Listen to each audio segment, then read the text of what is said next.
અહેમદાબાદ મિત્ર ન્યૂઝમાં આપનું સ્વાગત છે।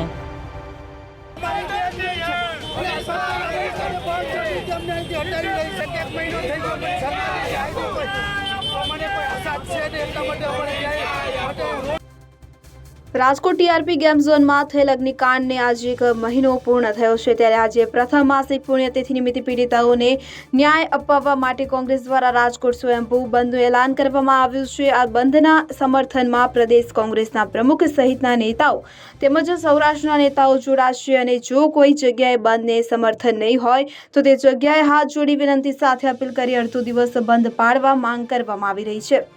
આ બંધના એલાનને મોટા ભાગના વેપારીઓએ સમર્થન આપી દીધું છે, જ્યારે એનએસયુઆઈ અને યુથ કોંગ્રેસ દ્વારા સ્કૂલો બંધ કરાવવામાં આવી રહી છે। બંધ પૂર્વે પોલીસ કર્મચારી એક વેપારી આગેવાનોને ફોન કરીને તમામ વેપારીઓના નામ, સરનામા, નંબર સાથેની યાદી આપો તેમ કહેતા હોવાનો ઓડિયો વાયરલ થતા વિવાદ જાગ્યો હતો। ઓડિયોમાં પોલીસકર્મી વેપારીઓને દરાર બંધ કરાવવા કોંગ્રેસ પ્રયાસ નથી કરતી તે કન્ફર્મ કરવા આ યાદી મંગાઈ રહ્યાનું જણાવે છે, ત્યારે વેપારી અમને કોઈએ કશું દબાણ કર્યું નથી તેમ જણાવે છે। આ મુદ્દે કોંગ્રેસના નેતાઓ પોલીસ કમિશનર કચેરીએ ધસી આવ્યા હતા, રજૂઆત કરી હતી। રાજકોટ આવેલ પ્રદેશ કોંગ્રેસ પ્રમુખ શક્તિસિંહે જણાવ્યું હતું કે સરકારની સીટની તપાસમાં હરણીકાંડ હોય કે મોરબીનો ઝૂલતા પુલ કે તક્ષશિલા અગ્નિકાંડ, એકેમાં લોકોને ન્યાય મળ્યો નથી। રાજકોટના અગ્નિકાંડમાં માત્ર ટીપીઓ સાગઠિયાને પકડ્યા પણ તેમના બોસની સરકાર છાવરી રહી છે।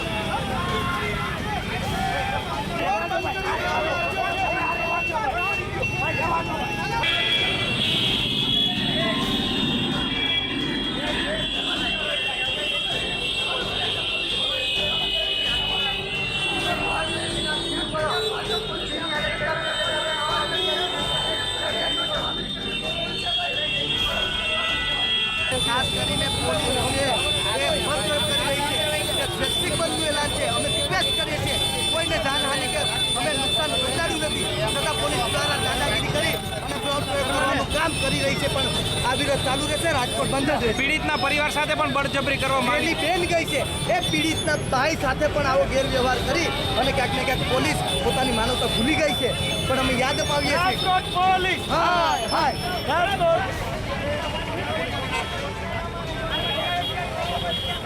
રાજકોટની અંદર જે ટીઆરપી ગેમ ઝોનની અંદર ઘટના બની, ઘટનાને લઈ ગુજરાત પ્રદેશ કોંગ્રેસ સમિતિ અને રાજકોટ શહેર કોંગ્રેસ સમિતિ દ્વારા આજે મૃતકોને પ્રથમ માસિક પુણ્યતિથિ થતી હોય ત્યારે એમને શ્રદ્ધાંજલિ દેવા માટે અને પીડિત પરિવારોને ન્યાય કઈ રીતે મળે એના માટે થઈને રાજકોટ બંધનું એલાન કરવામાં આવ્યું હતું। લોકોને નમ્ર અપીલ કરવામાં આવી હતી। ત્યારે આપણે રાજકોટની તમામ બજારોની અંદર જોઈ રહ્યા છીએ લોકોનું સ્વયંભૂ સમર્થન મળી રહ્યું છે।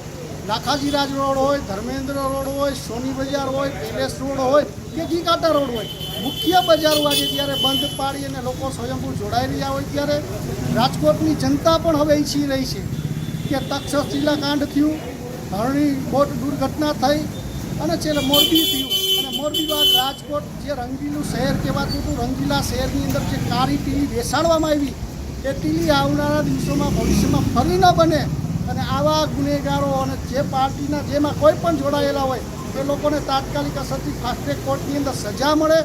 સીટની અંદર જે અધિકારીઓ છે એ ઈમાનદાર અધિકારીઓ જોઈએ જે ભૂતકાળની અંદર સીટમાં રહી ગયા છે અને પાર્ટીને બચાવે છે, નેતાને કે ભાજપને ખબર નથી પડતી।